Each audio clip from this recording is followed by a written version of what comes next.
This is a extraordinarily serious moment in our country's history, and regardless of how we got into this mess, and obviously I've got some very strong opinions about that, I think it is critical for us to work in a bipartisan way, not worrying about credit or blame, to try to deal with the short-term problem. I am as frustrated as anybody about the speculator greed and risk-taking, as well as the lack of oversight and regulation that led us into this circumstance. But at this point, people's jobs, homes, small businesses, the ability of people to make payroll, all those could be impacted. Yesterday, I put out a joint statement with John McCain at my suggestion that outlined some core principles that a deal should include, that we have oversight and transparency and accountability in the plan, that we make sure that taxpayers are treated as investors and that they can get their money back, that we are not using this to pad CEO salaries or allow them to walk away with golden parachutes, and that we do something to deal with the underlying problem of homeowners so that they are benefiting from a plan as well. It appeared that we had made progress on all those fronts. I had repeated conversations with Secretary Paulson, as well as the Democratic leadership, and I think although there was all the T's weren't crossed and the I's dotted, at least there was some rough consensus around those principles, and I think things were moving forward. The Senate Republicans also appeared to be interested, at least, in some of these core principles. My impression from the meeting today is that the President and the Secretary of the Treasury still need some work, still have some work to do with the House Republicans, who indicated that they might have some problems with the core concepts of the plan.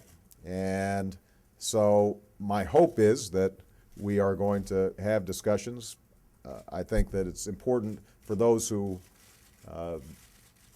have different ideas to get them out front as quickly as possible, and to make sure that they are vetted as quickly as possible so we can bring this to some sort of resolution, at least in the short term. I think there are going to be a whole host of long-term issues that have to be dealt with.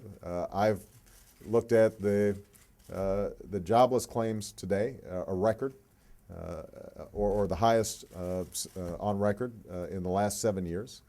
And that tells me that Main Street's still hurting.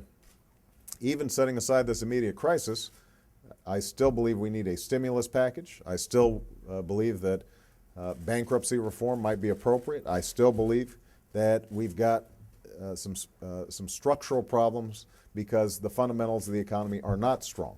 But we have this very narrow task ahead of us right now, and that's to make sure that the financial system, not just here in the United States, but around the globe, continues to work.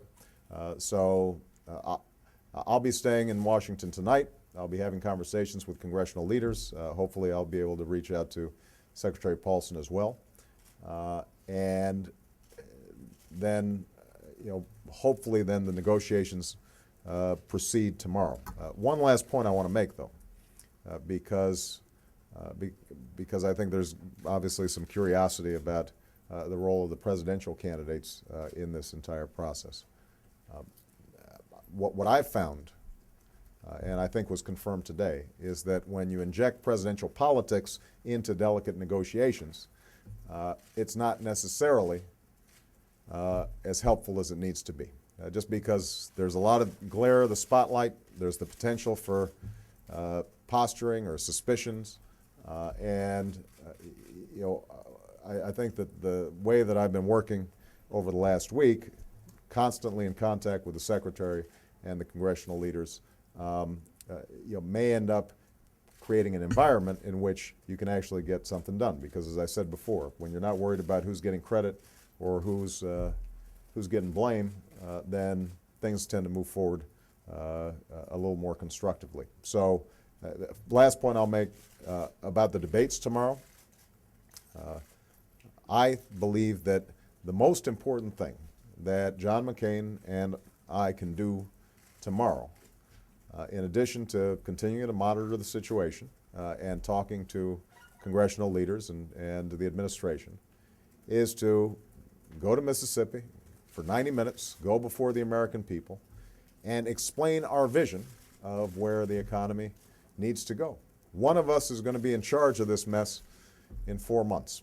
And the American people, I think, not only have a right but an obligation to find out where we want to take the country and what we believe. And so my hope is that the debate goes forward. I intend to be there. I'm going to take just a couple questions. Go ahead. This plan is giving a lot of power to the Secretary of the Treasury, and one of you, as you said, is going to be in charge of this. And if you name a Treasury Secretary, what kind of a Treasury Secretary do you want? Do you want someone that's closer to Main Street or Wall Street? And secondly, a lot in your party say that Senator McCain is sort of afraid to debate tomorrow night. Do you agree with that? Well, you know, Senator McCain has no reason to be fearful about a debate. He's a person of strong opinions, and you know, he's been expressing them on the campaign trail. This does give us an opportunity to go back and forth. In terms of a Secretary of the Treasury, obviously I want somebody who understands all the dimensions of the economy.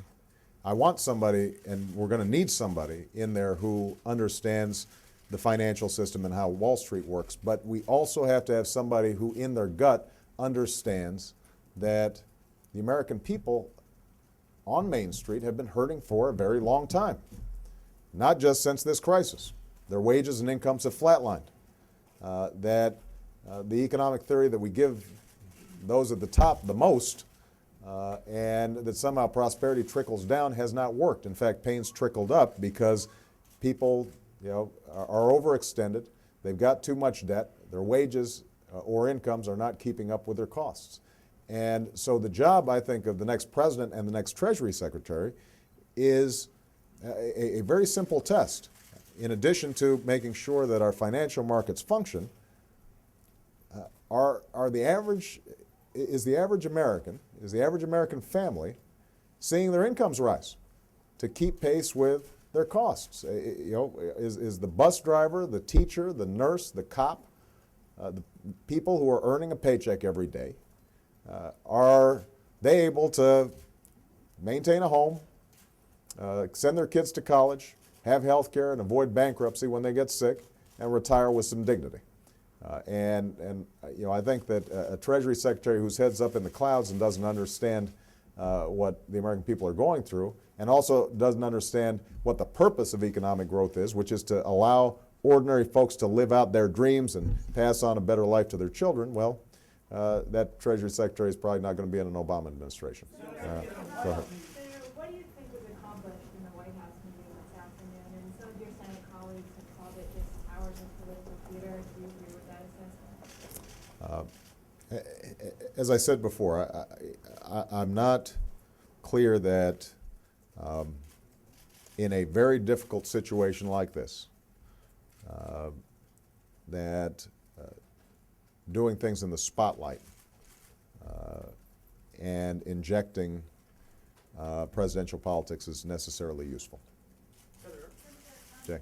Do you think that politics is being played with this bill, or is there a risk of politics being played?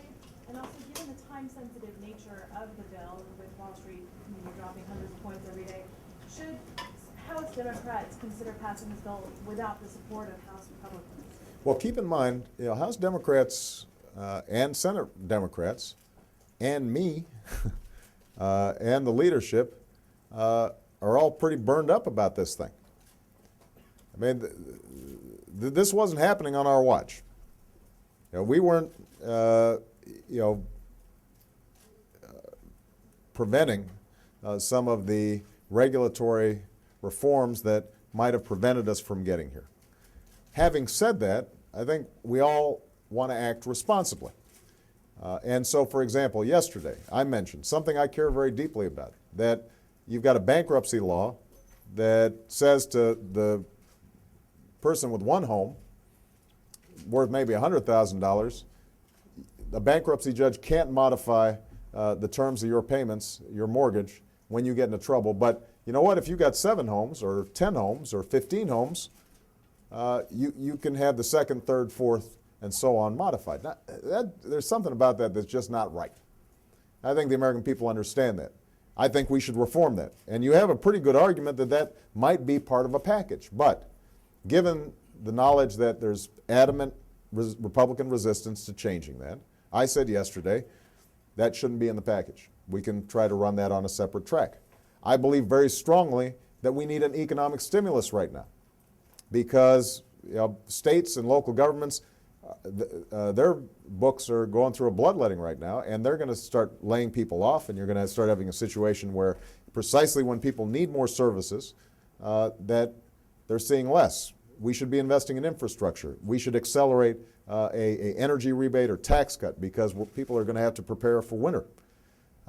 I said we need that, but you know what? I understand the idea that trying to stuff that into this particular plan would probably blow it up. We should do that on a separate track. So I think the Democrats are just as frustrated, if not more, and I think more justifiably frustrated with the situation here.